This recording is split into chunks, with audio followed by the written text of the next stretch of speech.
கங்கை அமரன் சாப்பிட்டுட்டு இருக்கும்போது இளையராஜா அவமானப்படுத்தி இருக்காரு. இதனால கோபமடைஞ்ச கங்கை அமரன் ரஜினிக்கு ஒரு பாட்டு எழுதியிருக்காங்க. அந்த பாடல் என்ன பாடல்?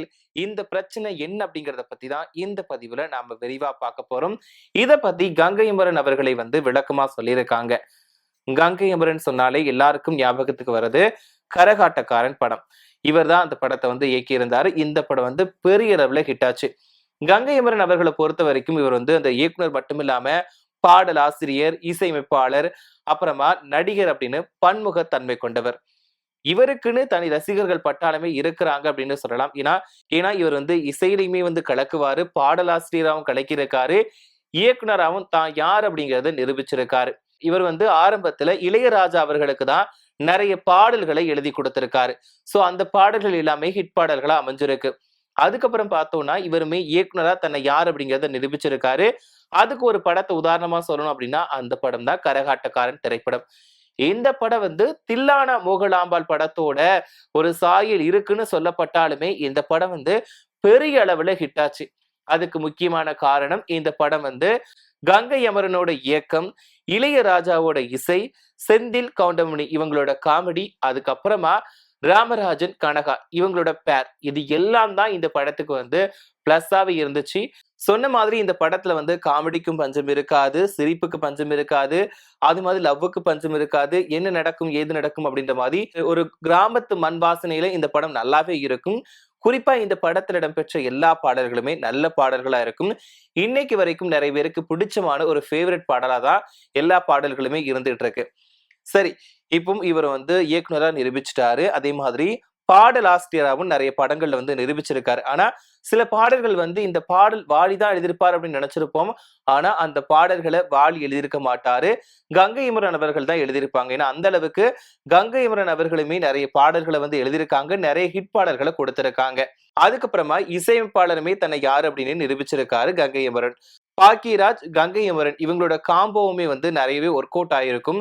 ஏன்னா ஆரம்பத்துல பாக்கியராஜ் இசையமைப்பாளரா வரதுக்கு ஆரம்பிக்கும் போது பாக்கியராஜ் அவர்களோட படங்களுக்கு கங்கை அமரன் சார் தான் இசையமைச்சு கொடுத்திருக்காரு. சோ அதுவுமே அவங்களோட காம்போ நல்லாவே ஒர்க் அவுட் ஆச்சு.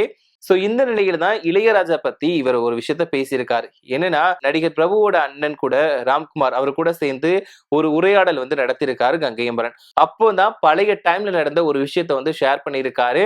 அதை கேட்டு எல்லாருமே இளையராஜா இப்படிப்பட்டவரா, ஏற்கனவே அவர் மேல நிறைய விமர்சனங்கள் வந்துகிட்டு இருக்கு. குறிப்பா சொல்லணும் அப்படின்னா இந்த காப்பிரைட் விவகாரத்துலதான் இவர் நிறைய பேருக்கு பிடிக்காம போச்சுன்னு சொல்லலாம். என்னன்னா சில படங்கள்ல பழைய பாடல்களை பயன்படுத்திட்டு இருக்காங்க, அந்த பாடல் ஹிட் ஆகும். அப்போ எந்த அளவுக்கு ஹிட் ஆச்சோ அதை விட பெரிய அளவுல இப்போ ரீசெண்டா பழைய பாடல்களை பயன்படுத்துறது ஹிட் ஆகும். ஆனா அவர் என்ன பண்ணுவாரு, இளையராஜா அவர்கள் என்ன பண்ணுவாங்கன்னா உடனடியா கோர்ட்ல போயிட்டு கேஸ் கொடுத்துருவாரு. என்னோட பாடல்களை அனுமதியே இல்லாம பயன்படுத்திட்டாங்க அப்படின்ற மாதிரி கம்ப்ளைண்ட் கொடுத்துருவாரு.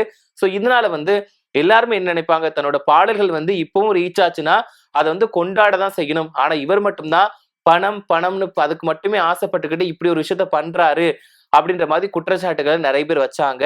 சோ அந்த மாதிரி இளையராஜா இன்னொரு விஷயத்த பண்ணியிருக்காரு. அது என்னன்னா தன்னோட சகோதரனுக்கு இந்த மாதிரி ஒரு தேவையில்லாத வேலையை பார்த்திருக்காரு.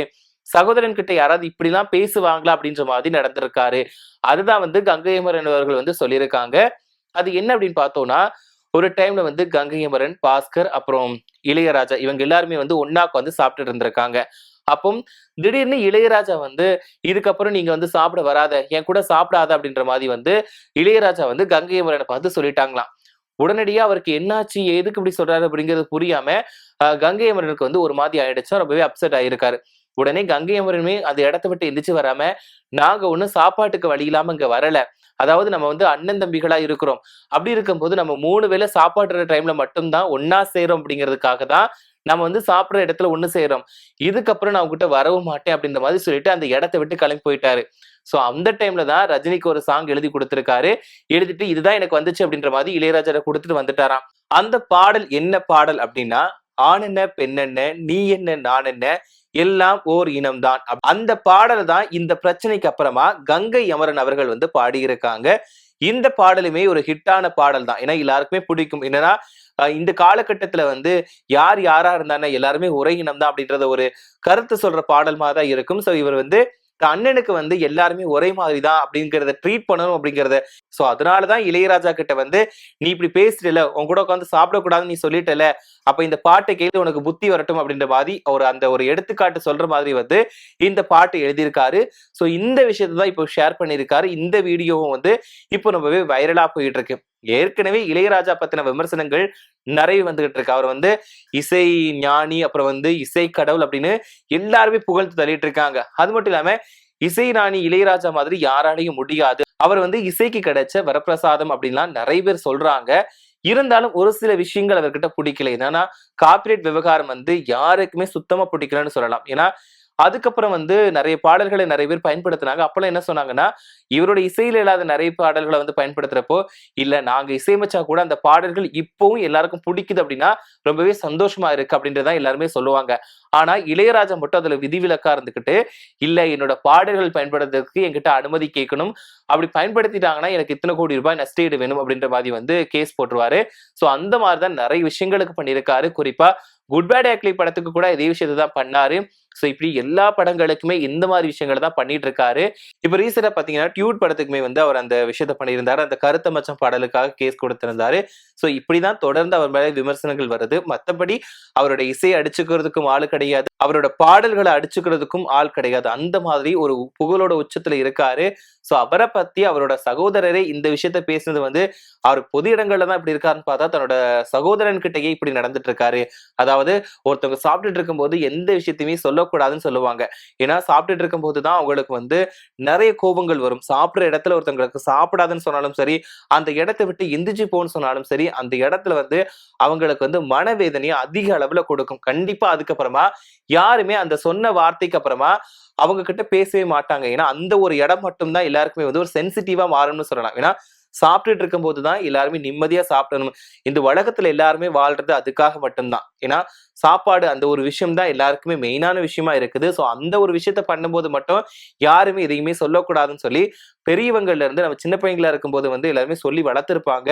சோ ஆனா இளையராஜா அதை கூட கொஞ்சம் கூட யோசிக்காம இதுக்கப்புறம் நீங்க வரக்கூடாது, என் கூட உட்காந்து சாப்பிடக்கூடாதுன்னு சொல்றதுலாம் பெரிய விஷயம். அதுதான் தப்பான விஷயம் தான் அந்த டைம்ல அவர் சொல்லியிருக்காரு. சோ அததான் கங்கை அமரன் இப்போ ஷேர் பண்ணியிருக்காரு. எனக்கு அப்படி சொல்லிட்டாரு, எனக்கு வந்து அதனால ரொம்பவே கோவம் வந்துடுச்சு, அதனாலதான் அப்படி பேசினேன். ஏன்னா நான் சாப்பாட்டுக்கு வழி இல்லாம அங்க போய் சாப்பிடல. ஏன்னா என்னோட அண்ணன் தம்பிங்க 3 பேர் இருக்கிற இடத்துல நம்ம சாப்பிடும் போதுதான் ஒன்னா சேர்றோம், அதுக்காக தான் அங்க வந்து சாப்பிட்டமே தவிர சாப்பாட்டுக்கு வழி இல்லாமையோ உங்ககிட்ட வந்து கெஞ்சுறதுக்காகவோ உங்ககிட்ட பிச்சை எடுக்கிறதுக்காகவோ வந்து நாங்க சாப்பிடல. அதனால இதுக்கப்புறமா உங்ககிட்ட நான் வரமாட்டேன், உன் கூட உட்காந்து சாப்பிடவே மாட்டேன், இங்க வரவும் மாட்டேன் அப்படின்னு சொல்லிட்டு போயிட்டாரு. சோ அந்த டைம்ல ரஜினிக்கு ஒரு பாடல் எழுதி கொடுக்க வேண்டிய கட்டாயத்துல இருந்ததுனால இந்த ஒரு சூழ்நிலையை மனசுல வச்சுட்டு இந்த பாடலை வந்து கோவத்துல எழுதி கொடுத்துட்டாரு. சோ இந்த பாடலுமே நல்லபடியா ஹிட் ஆயிடுச்சு. சோ இத பத்தி நீங்க என்ன நினைக்கிறீங்க? உங்களுக்கு கங்கை அமரன் அவர்களை பிடிக்குமா அப்படிங்கிறதையும், அவர் இயக்கிய படங்கள்ல உங்களுக்கு எந்த படம் பிடிக்கும், அவர் எழுதின பாடல்கள்ல உங்களுக்கு எந்த பாடல் பிடிக்கும் அப்படிங்கிறத மறக்காம கமெண்ட்ல சொல்லிட்டு போங்க. அது மட்டும் இல்லாம இசை ஞானி இளையராஜாவை பத்தி என்ன நினைக்கிறீங்க, அவரை உங்களுக்கு பிடிக்குமா அப்படிங்கிறதையும் மறக்காம சொல்லிட்டு போங்க.